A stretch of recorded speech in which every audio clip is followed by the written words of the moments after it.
we have to come on board to also provide some energy support in evacuating the people into the ambulances and the items that have been lost. We have to make sure that people that are around may not take advantage of the situation.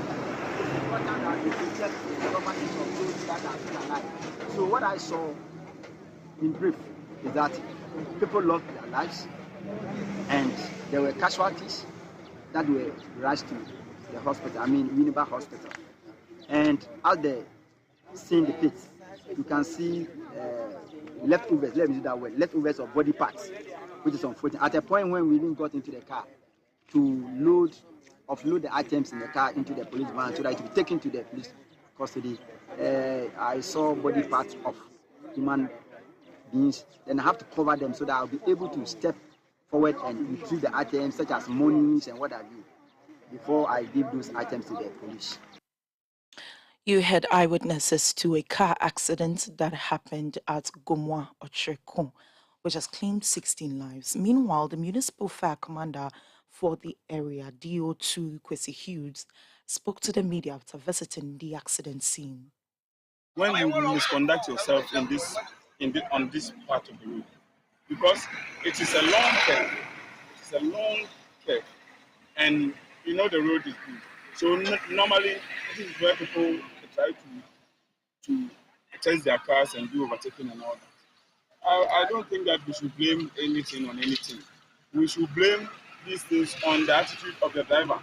If you reach here and you get to know that this is a curve, a long curve, and you slow down and you drive up to drive, I'm sure you will be good to go.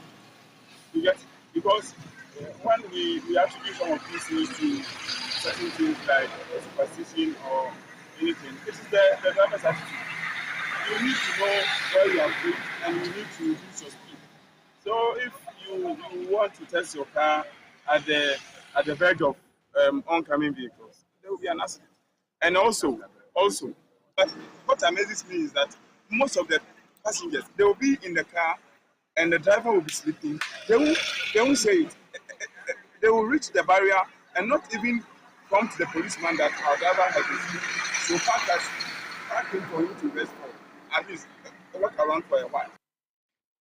That was the municipal fire commander for Gomwa Ochirko, DO2 Kwesi Hughes. Now let's move away to education, because the Ghana Tertiary Education Commission says it may be forced to publish names of institutions that are running unaccredited programs.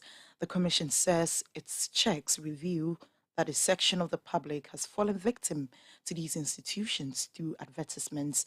Speaking at a media engagement on this development, the Deputy Director General of the Commission, Professor Ahmed Abdullahi Janapo, urged managers of these institutions to take the desired steps.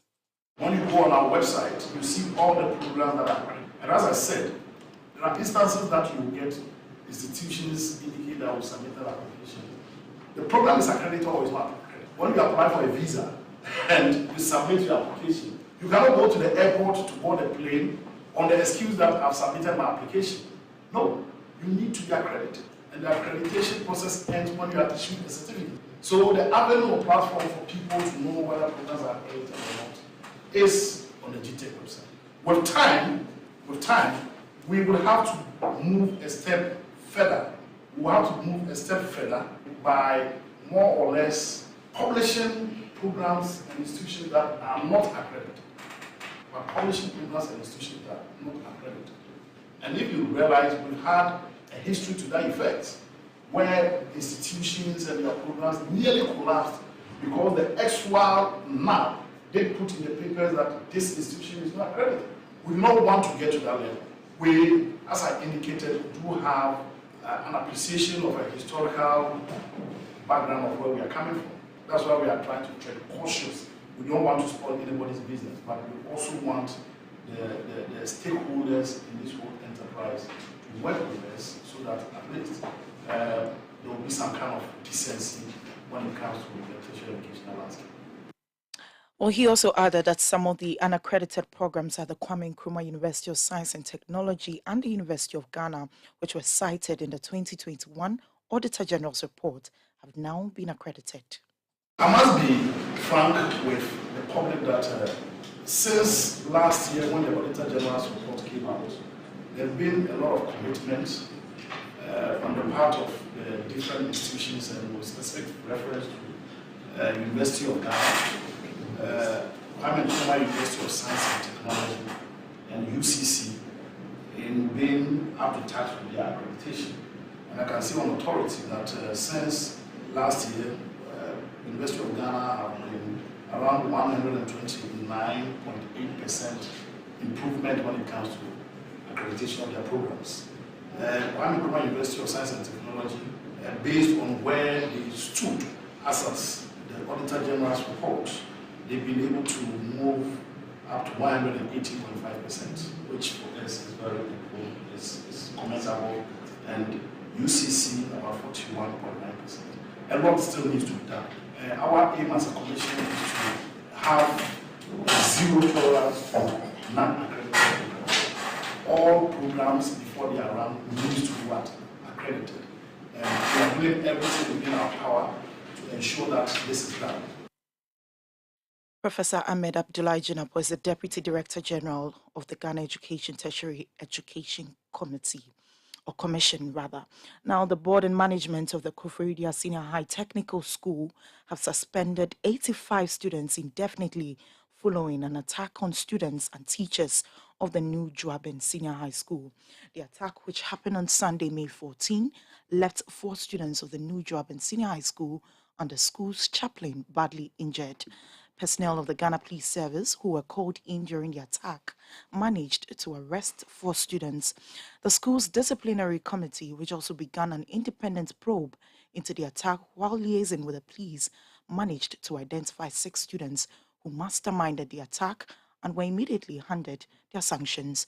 According to City News sources, the disciplinary committee met all 85 students to interrogate them before submitting a report to the school's board, who then recommended and sanctioned the decision to suspend the students indefinitely. Majority of the students who are final year students will, however, be given the opportunity to write their final WASSCE exams. Eyewitness News. Be there as it happens. Get the details. Every significant financial transaction, every market movement, and all the policies that affect your business. City Business News. Be informed. Time now for City Business News on Eyewitness News, powered by citybusinessnews.com. My name is Neti Ajaho. Let's settle for the details now. MTN Ghana has assured shareholders that it will continue to drive down operational costs while efficiently investing in capital expenditure and optimizing network performance to the delight of existing customers. Acknowledging changing customer expectations and the heightened complexities in the economy, the company stressed that it has the right strategies moving forward to continue delivering strong growth in 2023. CEO of MTN Ghana, Selom Adadifo, disclosed this at the company's 5th annual general meeting today. In 2023, we expect to be a tough year in general. The macro environment continues to be tough, despite signs of easing. And of course, the great news is that the IMF deal has now been approved. What we would expect is a continued easing throughout the rest of the year. However, the extent of inflationary pressures we'll expect to still be elevated, and that has a direct impact on our cost of operations and other areas of managing our business. However, we have to take the positive from the improvements we're seeing coming out of a very tough Q4 last year and managing the rest of the year in terms of our performance and in terms of how we manage the business. And for us, our focus really is how we execute on our commercial strategies, and 2, how we contain the impact on costs by tightening our belts and making sure we're very disciplined on discretionary spend so that anything else that's not critical and crucial to the business, we can defer until a time when things are a lot better as far as the economic variables and economic indicators tell. Selom Adadivo is the Chief Executive Officer of MTN Ghana. Stakeholders in the business community have stated that although the cedi recently slowed down its depreciation against major trading currencies, there's still more government can do to stabilize it. This comes as the local currency has experienced a reversal of its recent gains, losing 1.48%. It is currently trading at 11 cedis to the dollar. Initially, positive market sentiments prevailed and were attributed to approval of the $3 billion IMF bailout program. However, an increase in demand for hard currency has exerted pressure on the local currency despite tight supply conditions. Samson Asaki Awingobet is the Executive Secretary of the Importers and Exporters Association, and he's been speaking to City Business News. 600 million would not be sufficient enough to properly cushion or reduce our city depreciation or make it the stability very robust. I'm not foreseeing that coming anytime very soon. However, I'm seeing that there has been some little stability in the market, and it is not as a result of the IMF facility that was guaranteed just a few days ago. I don't think this was as a result of that. However, everyone knows that once that facility will be coming, definitely it's going to show up the city appreciation against the dollar. But for now, I'm not quite sure how sustainable it's going to be. I think we still need to steady the market very small before for some days to come. And maybe at least let's give ourselves 2 weeks from now, and then we can both say, okay, truly the IMF has really come to put some kind of confidence into our city. But as we speak now, I'm not quite sure that sustainability will be there. Look, I mean, we are saying that people have reduced fuel. We are all driving in town. We see that fuel reduction is just insignificant. It has not any reflection to our pocket or to our money. So I can tell you, yes, we heard that inflation has come down, yet the price of goods are still on the high note. So Samson Asaki Awingobet is Executive Secretary of the Importers and Exporters Association. The Ghana Commodity Exchange has disclosed that it's working with the Ministry of Food and Agriculture in conjunction with the private sector to help facilitate them with more warehouses, as it remains one of the major challenges facing the institution. The exchange says due to the high volumes farmers and manufacturers are bringing in, the GCX 20,000 capacity space is insufficient to accommodate their growing demands. Speaking at the GCX and WTF high-level stakeholder engagement in Accra, CEO of the exchange, Tosi Goka Iwovi, reiterated the need for an enhanced capacity to storage to better serve their clients while helping to improve the agricultural sector. There are a number of aggregators in Ghana doing an amazing job. They're working with farmers.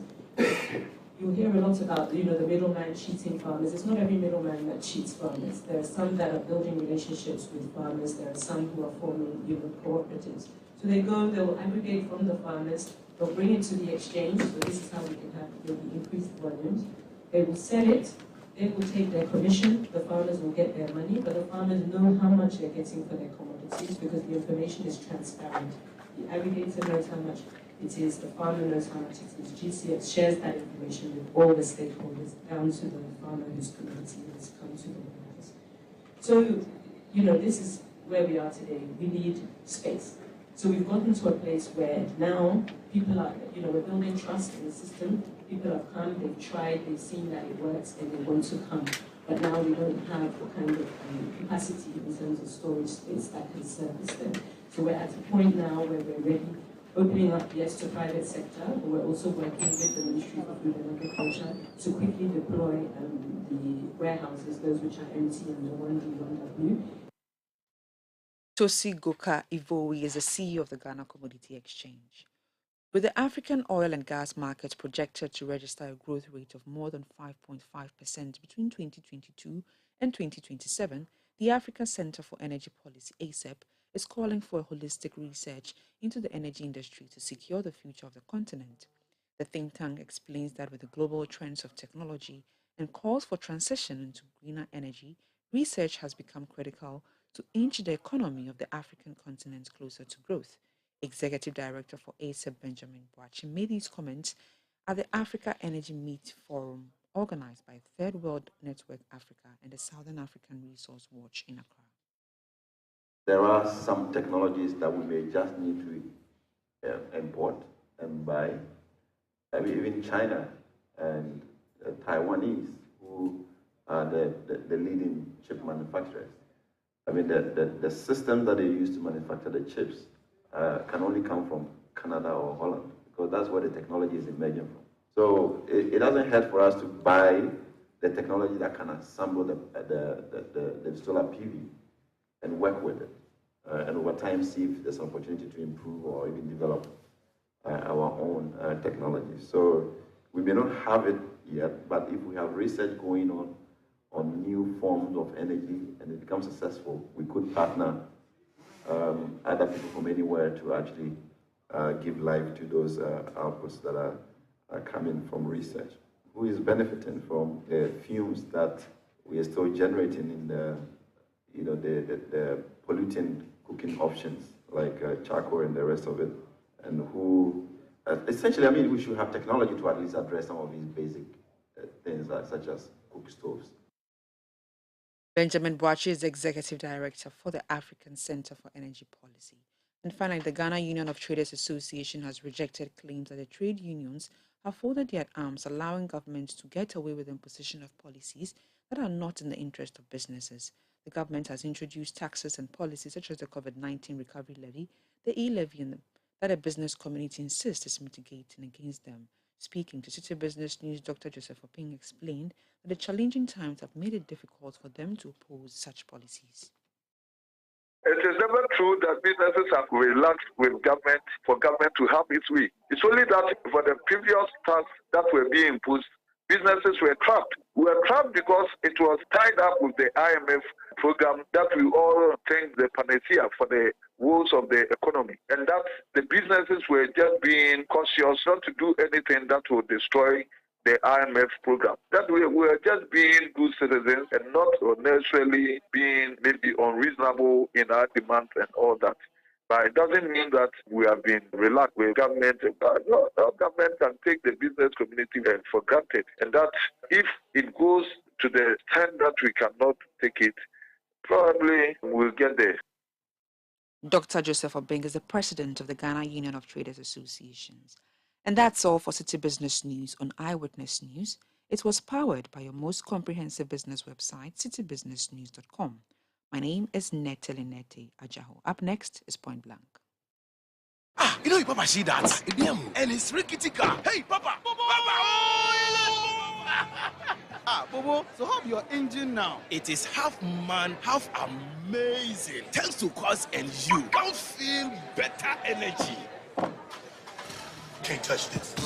Actually, guys, so Sancho's engine just died like that? Yes, so somebody managed to convince him that there is a better engine oil than Quartz, and he switched. Sancho Panza. Now, which engine oil can be better than Quartz? No other, my guy. Quartz with its age-resistant technology, it keeps your engine younger for longer. Now you know. Have you guys seen the new bottle design? It's superb. Quartz 9000 from Total Energies there improves fuel efficiency. Why do you think Mr. Mane and Logoso have taken the Quartz Nation movement World Cup like that? Sorry. Chairman. Hey, Quartz. Keep your engine younger for longer. For Pepsodent, smiles are one of the most important things we have. The problem is, globally, 1 in 2 children suffer from cavities. Pepsodent, with maximum cavity protection, helps to prevent the formation of cavities. Pepsodent, because every smile matters. This advertisement has been vetted and approved by the FDA. Eyewitness News. Be there as it happens. Kickstart your day the safe and right way with a freshly brewed cup of piping hot coffee from Shell Bakery or Vida E-Cafe.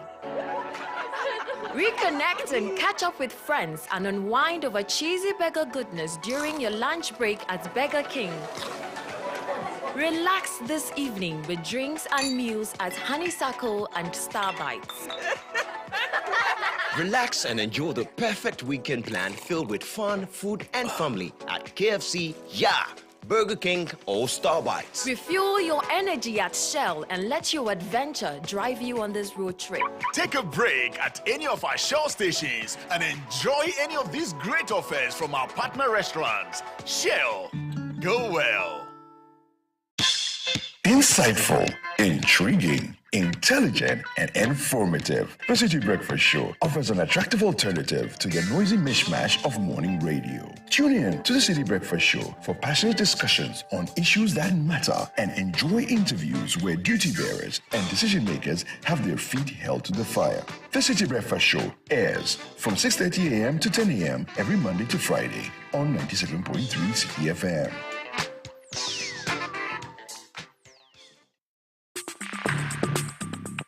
Let your voice be heard on Eyewitness News on Facebook at facebook.com/City97.3, Twitter at twitter.com/City973, and Instagram at instagram.com/City973 with the hashtag Eyewitness News.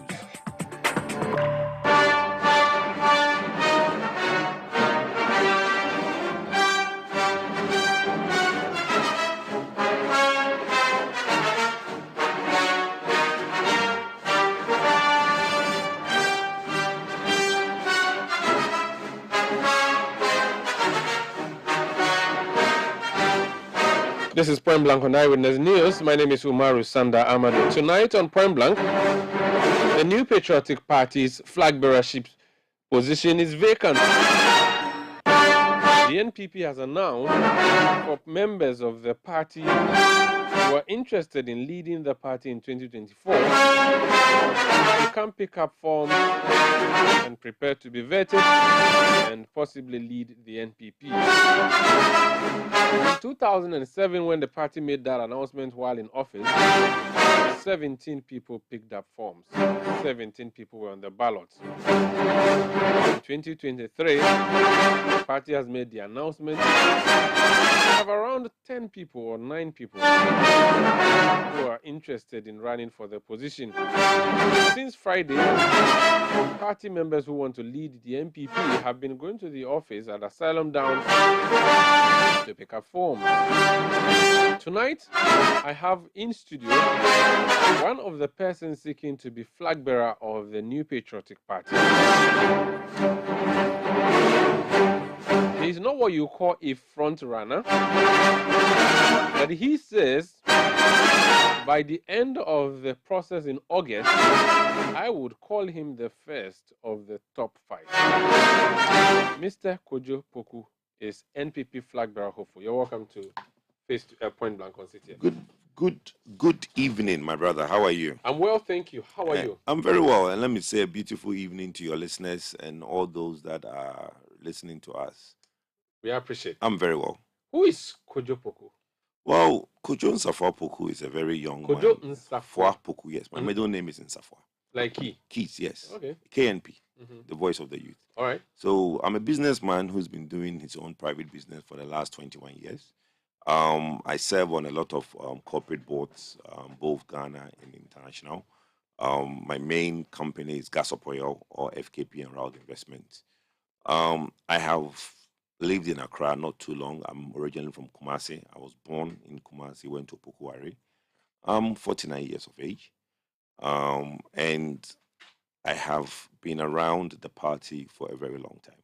When in Kumasi were you born? I was born in Fantinu Town in Kumasi. So which constituency is that? That's Subin. Okay. All right. And whilst I've been in Accra, I live and work in Hawaii, also West Wagon. And one of the adapted constituencies that I have is Kwabri East, which is where my father is a chief, Mampontehine. So basically, that's in a nutshell who Kojo Poku is. And you didn't add that Kojo Poku has a nice voice.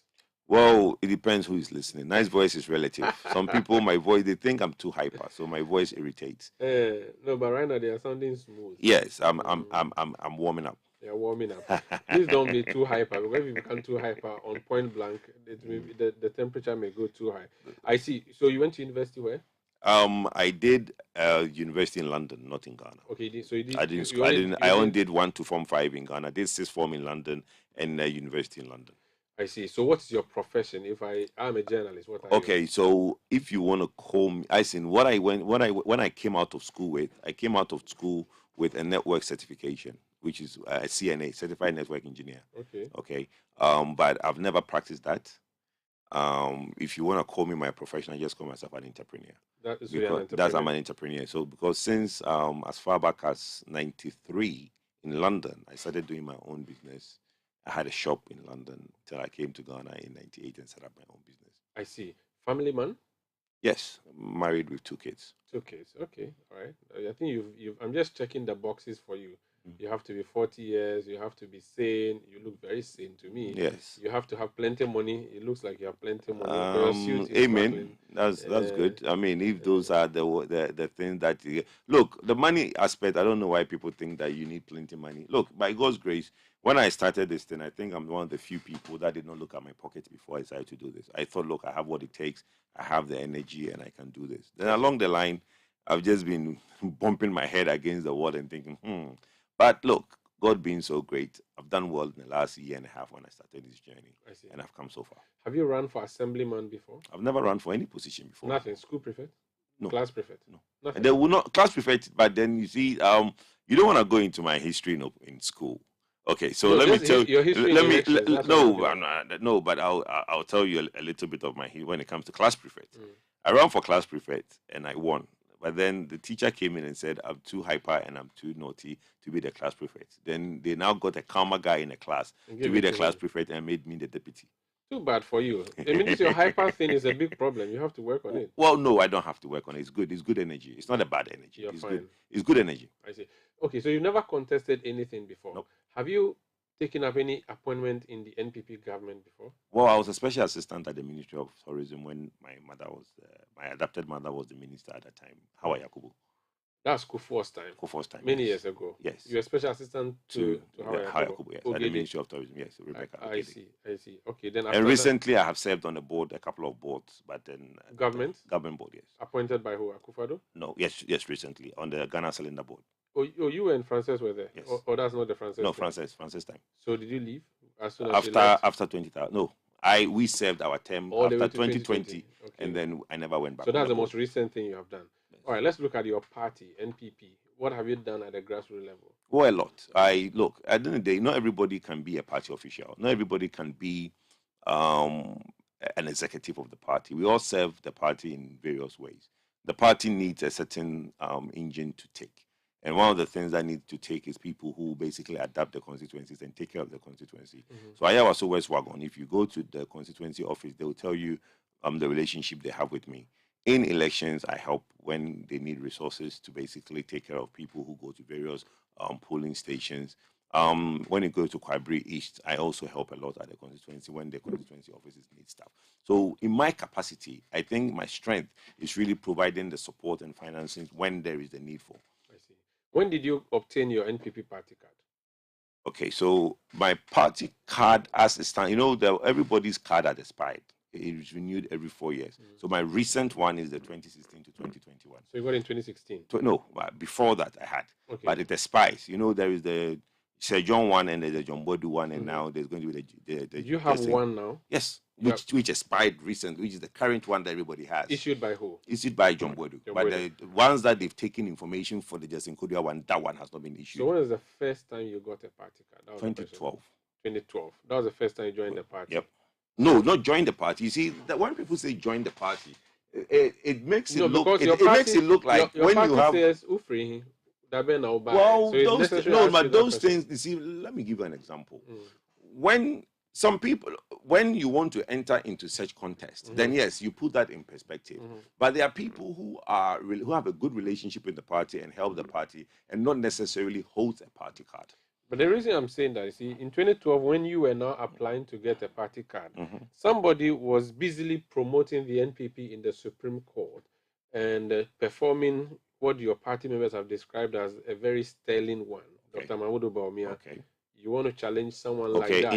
In 2001, when I was busy working for the party, in 2008, when I was busy working for the party, where was that person? Okay, so in 2001, when I was working for the party, in 2020, in 2000, when we were working for the party to bring the party into power in 2001, where was that person? So what work did you do in 2000? Do you remember? Yes, very well. Why don't I remember? I lived in Madam Howard's house. Okay, and I worked with Madam Howard, and we all know the contribution we did. Now, if you want to talk about party membership, the very person you talked of, when did he get his party membership? He was waived. There was a waiver that was given to him, right? So all these things are not necessary. So you don't because in the point, hold on. If you want to go in that line, the very person you mentioned, since you bring him up, slow down. No, but it's good to put it in context. Asking you no, you don't. I'm just asking you. Are you saying that the the claim that your party is always rewarding longevity. No, is but not party has necessarily- not always rewarded longevity because somebody was given a waiver to serve as a vice president when the person has just come. Yes. So where is the longevity that you are rewarding? Okay, so there's nothing like longevity. No, there's no such So- thing. so As and when, that thing it is does, not that true. is individual perspective. Okay. What I'm trying to say is that you brought up Dr. Baumia, I didn't. Yes, I did. What I'm saying that if you want to talk about me applying for a card in 2012, let me be honest with you. Before I moved into Accra and decided to go to Iowa, so West Wagon and got a card, I had previously had a membership in Subin Okay. from 2004. So did you have a card? Yes, in Subin, yes. Okay, so you had a card. No, yes, in but the 2004 point is that we're talking about current records.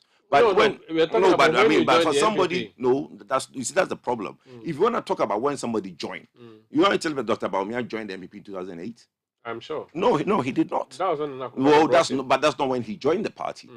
We've all known Dr. Baumia as a very active member of the party, even when he was in Bank of Ghana. Really? Yes. I see. No, but you didn't know him. But what my point is that what I'm trying to say is that when somebody is given a waiver, that's not when you say that person joined the party. No problem. So the point I'm trying to set straight is that don't let anybody now come and make it look like this person did this and this person did that. Okay. That is what is bringing the Edrumiso thing. Because if you now start that conversation, there are people who say that, look, we were in the 97 contest. Is the reason I'm asking you that No, but question, because- for me, So for you don't think that's it's necessary? neither here nor here. It's Okay. neither here nor there. Because then if you start that conversation, people who are in this contest are saying that they were in the contest in 97.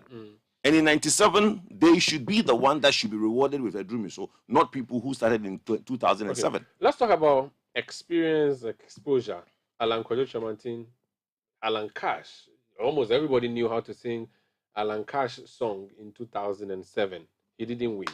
Dr. Mahmoud Baumia, very much known. A number of people, Dr. Kofi Konedo Abreku, the Minister for Agri who resigned, all these people experience was the word experience and also exposure. You don't have any of that. It's relative. I do. Well, you will see, you are mentioning things that are relative. Exposure to who?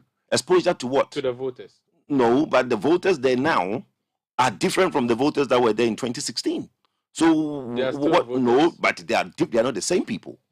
The Yeah. executives that are there now are not the same executives that are there. So what exposure are you talking But about? people above age 18, Mhm. no Alan Chamantin, no Dr. Mahmoud Baumia, no Free Yakoto and all of You'll them. be surprised. How many you know would you? you will be surprised that people that know you don't necessarily mean that they want to now vote for you. No, I'm not talking No, about. but vote. then- I'm just talking then- about. then what I'm does just it talking mean? about. You first have to be known before you become. No, you know, in the last you are in the known. last 18 months, I've gone around and I'm known. Whether they were known You've 10 gone years, around the whole country or just twice, supporting? twice. Really? I've been around the country So you know twice. the country very well. Very well. You know- I've been to the country twice. What's the remotest place you went, and what do you think was their challenge? Well, look, I don't know if you have time to Oh, have ju- these just- conversations. just a brief one. Let me tell you something about me. If you go to Binduri in Bazua, right, there is an outcrop right after the Volta, right? And when you go to that community, when you are sitting there, your phone starts roaming because it now picks up the Burkinabe network, okay? That outcrop there is mine. I registered it at the Ministry of the Mineral Commission to do a query in that area. I have actually driven in most part of True Walewale all the way to Garu, all the way up to Pusiga, and then back down to Binduri. So you have. I done have, some of the I have, country. and that I didn't just do that because of politics. I was doing that because of business. Okay. So walking around the remote areas of Ghana is not because I want to be doing politics. That's why I go to those parts of the world or those parts of the country. So the issue, let's put it in perspective. You brought up a question saying that people are known and people are exposed. We've moved on. I want. No, but I I always like to know, but that just came by the way. Let's put that conversation in perspective. The fact that people know you, the fact that you've been exposed to certain people doesn't mean that you're necessarily going to be the best candidate to serve the party. The reason there's an election and there's a contest is that you have to go around and espouse your vision and tell the people what you do to change their destiny and change their lifestyle. That is what makes you a candidate worthy of election, not the fact that people know you or you are exposed. Over 100,000 MPP members will decide who leads the party. Over 300,000. No, 230,000. Okay, over 200,000 NPP Yes. members are going to decide who leads them as a flag bearer. Why should they settle on you? Because I'm the only one addressing the critical issues that's facing them. I'm the only one talking about the pertinent issues that's facing them. Basically, the neglect of the grassroots, the restructuring of the party structure so that the resources go to the constituency as opposed to what it is now.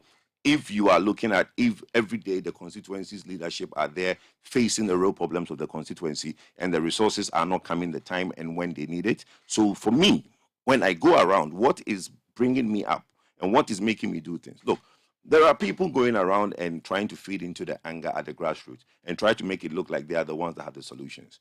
You never hear, and you correct me if I'm wrong, if you've heard anybody put out concrete policies to change certain things at the grassroots, tell me. I'm the only one who on every week, 2 weeks or monthly basis, putting out flyers, espousing ideas to what I will change and when I will change it. Whose record will you campaign on if you became flagged down? There's no need to campaign on anybody's record. I don't believe in those things. Really? Yep, there's no need. The campaign on record is backward looking. I'm a forward looking person. Why do I need to campaign on a record? Do you believe in breaking the 8? Yes, 100%. But I don't believe. No. It doesn't mean. It doesn't mean that. What it means is that no party has been able to do a continuation from when you've done 2 terms from one president to another.